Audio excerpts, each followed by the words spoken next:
Hello दोस्तों, मेरा नाम है मयंक और आप देख रहे हैं ट्रांसफॉर्मेशन विद एजुकेशन चैनल। स्वागत है आपका हमारे इस ट्रांसफॉर्मेशन विद एजुकेशन चैनल पर।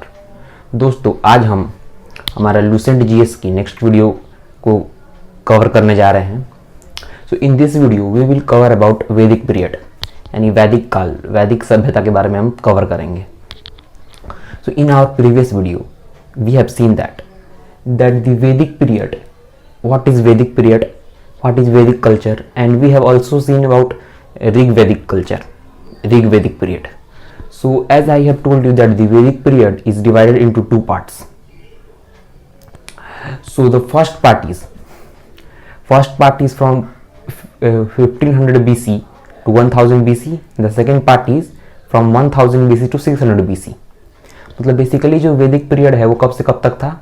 1500 BC से लेकर 600 BC तक। उसको दो पार्ट में डिवाइड किया गया है। First part is Rig Vedic period and second part is post Vedic period.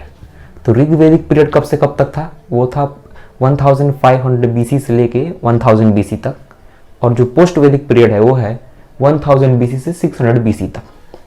So in our previous video we have covered various information about Rig Vedic period. So we will continue on that. तो हम score continue करेंगे इस part में, और इसके बाद थोड़े से इंफॉर्मेशन हम ऋग वैदिक पीरियड के बारे में देखेंगे, and then we will go to the post Vedic period. तो यहाँ पे सबसे पहले मैंने पोस्ट वैदिक पीरियड के बारे में लिखा है, क्योंकि इस वीडियो पे जो प्राइमरी फोकस है उस पर ही होगा, पर कुछ इंपॉर्टेंट बातें हैं ऋग वैदिक पीरियड की, वो भी पहले जान लेते हैं। सबसे पहले हम बात करते हैं षड दर्शंस के बारे में। So what is shad darshans? This are 6 schools of philosophy in Indian culture. मतलब एक दर्शन है, ये एक शास्त्र समझ लीजिए आप। दर्शन शास्त्र एक जो ज्ञान होते हैं उस बारे में है, किसी भी पार्टिकुलर एक टॉपिक पर। So first we will cover about yoga darshans. तो योग, हम इनके दर्शन के बारे में पढ़ेंगे और इनके संस्थापक के बारे में। तो फर्स्ट इज योगा दर्शन, योग। सो योग दर्शन के संस्थापक कौन है? Who is the founder? Patanjali. So if you want to remember this, so you can remember this with the trick that the in present day मतलब इंडिया में सबसे बड़े योग के जो एम्बेसडर के जो सबसे बड़े चेहरा है योगा के, वो हैं Baba Ramdev, you know. And his company name is, what is company name is? Patanjali. तो पतंजलि है योग शास्त्र के लिए। तो आप उसको याद रख सकते हैं कि योग जो दर्शन है वो उसके फाउंडर कौन है? Patanjali. Now second is Nyaya दर्शन। न्याय दर्शन के फाउंडर कौन है? सो न्याय दर्शन के फाउंडर हैं गौतम। सो उससे आप देख सकते हैं गौतम बुद्ध। गौतम बुद्ध ने अपने जीवन में न्याय किया, कि क्योंकि उन्होंने एक बूढ़ी औरत को देखा, एक शव को देखा, जिसकी वजह से वो उन्होंने अपने जो राजसी परिवार में वो पैदा हुए थे उसको त्याग करके वो ज्ञान की खोज में निकल पड़े। तो उन्होंने न्याय किया। तो उस आप कह सकते हैं, इसलिए जो न्याय दर्शन है उनको याद कैसे रख सकते हैं आप? न्याय दर्शन के फाउंडर कौन है? गौतम। फिर अन्य एक दर्शन, इसका नाम था सांख्य दर्शन। सांख्य दर्शन को आप याद रख सकते हैं कैसे? सांख्य दर्शन को आप याद रख सकते हैं कि सांख्य दर्शन के फाउंडर कौन है? सांख्य दर्शन के फाउंडर हैं कपिला। तो आप नोट करें, सांख्य दर्शन, who is the founder of Samkhya darshan? Kapil. तो यहाँ पे था कि जो उत्तर मीमांसा और पूर्व मीमांसा के बारे में, जो चौथा दर्शन है वो है उत्तर मीमांसा और पांचवा है पूर्व मीमांसा। जो उत्तर मीमांसा है उत्तर मीमांसा जो है, नहीं सॉरी मैंने आपको कहूँगा पिक है पूर्व मीमांसा और एक उत्तर मीमांसा। जो मैंने आपको बताया, जो पूर्व मीमांसा है उसके फाउंडर कौन है? उसके फाउंडर हैं जैमिनी। और जो उत्तर मीमांसा है उसके फाउंडर कौन है? बादरायण। सो और जो 6th दर्शन है आपका, षड यानी 6 दर्शन है वो है वैशेषिक दर्शन, और इसके फाउंडर हैं Nand Uluk. The founder of Vaisheshika darshan is Nand Uluk. So let's recall this. तो मैंने आपको अभी 6 दर्शन पढ़ाए, षड दर्शन। फर्स्ट, सबसे पहला था योग दर्शन, founder Patanjali. Now second is Nyaya darshan, founder Gautam. Third is Samkhya darshan, founder is Kapila. Fourth is Purva Mimamsa, उसके फाउंडर कौन है? जैमिनी। फिफ्थ इज उत्तर मीमांसा, उसके फाउंडर कौन है? फोर्थ था पूर्व मीमांसा, उसके फाउंडर जैमिनी हो गए। और मतलब तो 2 मीमांसा मैंने बताया ना आपको, तो पूर्व मीमांसा के जैमिनी और उत्तर मीमांसा के कौन हो गए? बादरायन। तो इसमें कंफ्यूज नहीं होना है आपको, पूर्व मीमांसा के जैमिनी और उत्तर मीमांसा के बादरायन। और 6th है वो है वैशेषिक, उसके कौन है फाउंडर? उसके फाउंडर का नाम है नंद उलूक। तो ये आपके 6 दर्शन हैं यहाँ पे। अच्छा, तो ये ऋग्वेदिक दर्शन थे, ये ऋग्वेदिक काल में थे। अच्छा, उसके बाद हम बात करते हैं ये कि ऋग्वेदिक काल में और क्या है, कुछ हम ऋग्वेदिक नदियों के बारे में बात करते हैं, नदियों के बारे में। तो रिवर्स, ऋग्वेदिक रिवर्स, तो उसमें ऋग्वेदिक काल में जो रावी नदी है वर्तमान में, मॉडर्न नेम इज रावी, उसको उस समय बोलते थे परुष्णी नदी। और इसी रावी नदी के किनारे क्या हुआ था? 10 राजन वार हुआ था, 10 राज्य युद्ध, यानी 10 राजन वॉर में 10 राजा थे एक तरफ, इसी नदी के तट पर 10 राजा थे एक तरफ, 10 छोटे छोटे राजा, और एक बड़ा राजा था जिसका नाम था राजा सुदास।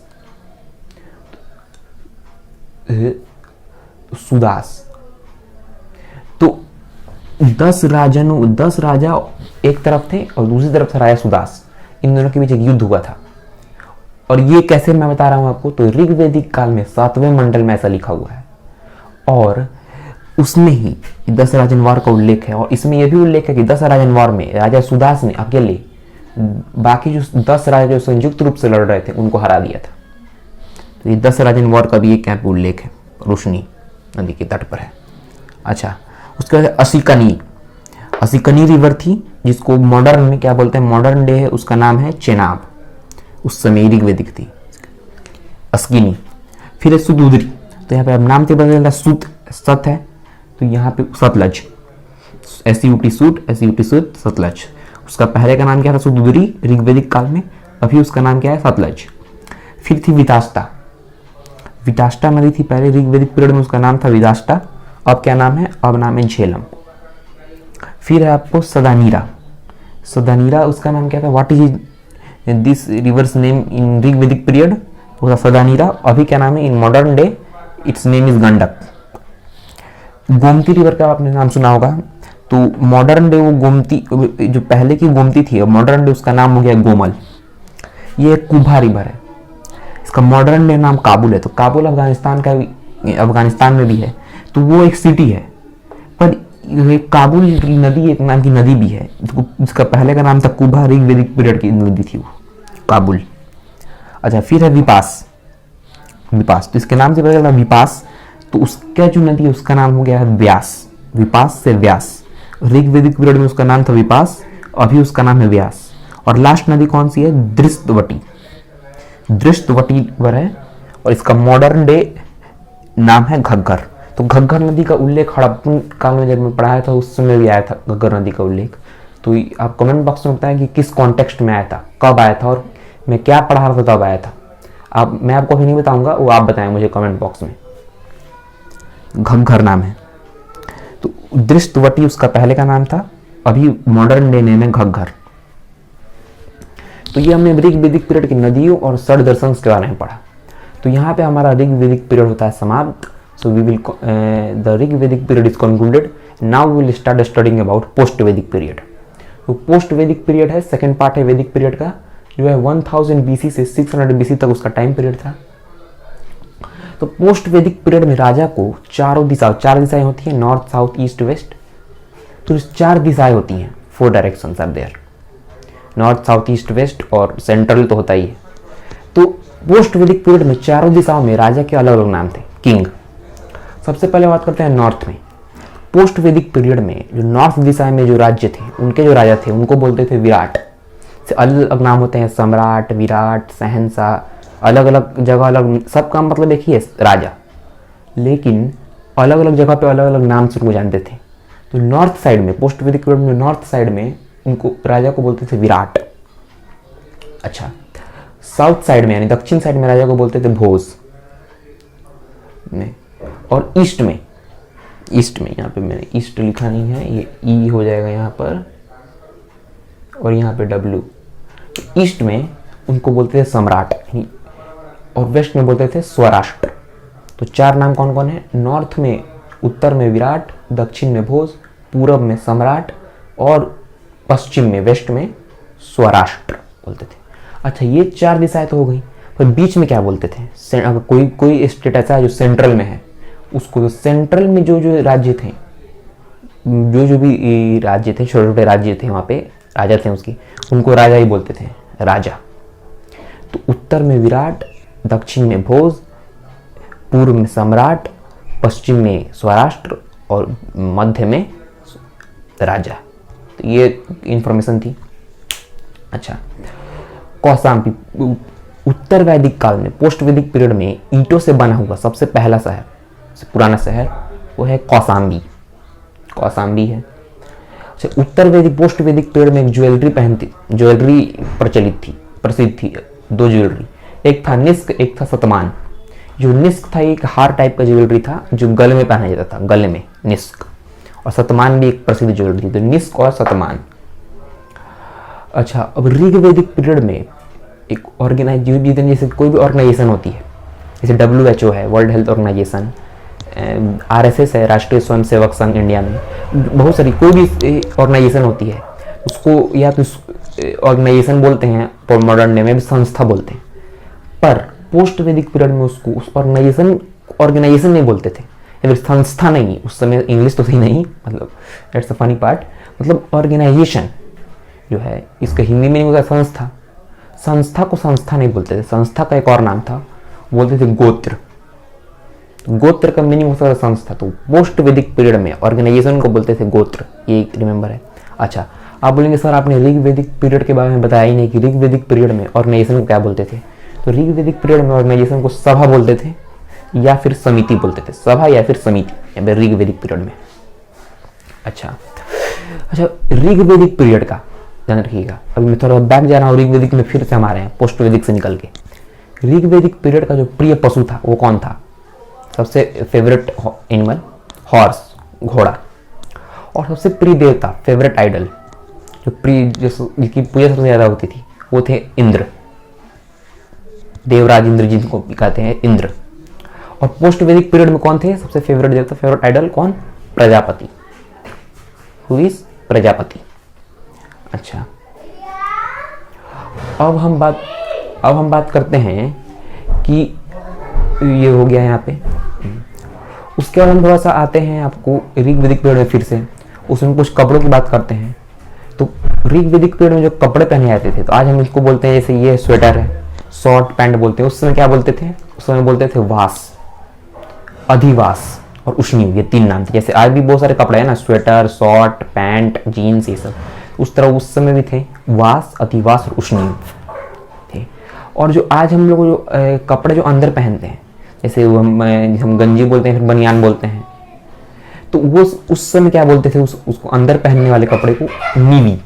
तो नीवी क्या था? अंदर पहनने वाले कपड़े को नीवी बोलते थे। तो ये बात कर ली हमने। तो हमने अब ये सारी बातें कर ली हैं इस वीडियो की। एक और बात जो अभी छूट रही है वो है महाभारत। तो एक महाकाव्य लिखा गया था पोस्ट वैदिक पीरियड में ही, जिसका नाम था महाभारत। इसके राइटर कौन है ये सबको पता होना चाहिए। इसके राइटर हैं वेद व्यास। और इनको पोस्ट वैदिक पीरियड में कहते क्या थे? इसका जो सबसे प्राचीन नाम है महाभारत का, क्या नाम है? जय संहिता। जय संहिता प्राचीन नाम महाभारत का। और एक और बात, जो षड दर्शन हमने पढ़ा है आपको, षड दर्शन, उसमें जो 7 दर्शन से कौन कौन? योग, न्याय, सांख्य, पूर्व मीमांसा, उत्तर मीमांसा और वैशेषिक। इन छयों में, सॉरी 7 में 6 में सबसे प्राचीन दर्शन कौन है? वो है सांख्य दर्शन। जिसके फाउंडर कौन है सांख्य दर्शन के? ये कौन है? कपिल। और ये हमने पढ़ा। अच्छा, एक उपनिषद है जो पोस्ट वैदिक पीरियड में लिखा गया था, उत्तर वैदिक काल में। फिर से हम ऋग वैदिक काल से उत्तर वैदिक काल में आ रहे हैं। उस उपनिषद का क्या नाम है? पोस्ट वैदिक पीरियड में था वो, मुंडकू उपनिषद। उसी का एक प्रसिद्ध लाइन है, सत्यमेव जयते। जो लाइन सुनते हैं, सत्यमेव जयते, यानी इसकी मीनिंग होती है सत्य की हमेशा जीत हो। तो वो लाइन है, मुंडकू उपनिषद का ही प्रसिद्ध लाइन है वो, जो पोस्ट वैदिक पीरियड यानी उत्तर वैदिक काल में लिखा गया था। जब मुंडकू उपनिषद में जो यज्ञ होता है, यज्ञ, उसकी तुलना किससे की गई है? टूटी हुई नाव से। जो यज्ञ करते हैं हवन यज्ञ, उसकी तुलना की गई है टूटी हुई नाव से। तो ये मुंडकू उपनिषद में किया गया है। तो ये इतनी बातें थी वैदिक पीरियड के बारे में। तो इस वीडियो के साथ हम ये कंक्लूड करते हैं इसको। So we will conclude this. So that's much information is necessary for you for clearing any questions regarding Vedic period. So far now we have completed 2 topics, Harappan culture or Vedic culture. Now in next videos we will study about Mahajanpad, the rise of Mahajanpadas and various type of religions as well. So we will study topic by topic and by how the loosened was. So we will conclude this video. So please like, share this video and subscribe our channel and watch the previous videos if you have not watched. So और एक और बात ये कि जितने भी ये जो मैं आपको बताता हूँ उसको आप नोट में लिख लीजिए, नोट्स बना लें, जिससे आपको आगे पढ़ने में मदद मिलेगी। सो और जैसे कि मैंने पहले कहा कि इस वीडियो को ज़्यादा शेयर करें, लाइक करें और चैनल को सब्सक्राइब जरूर करें and hit the bell icon so you will get the notifications. So thanks for watching and keep watching. Thank you.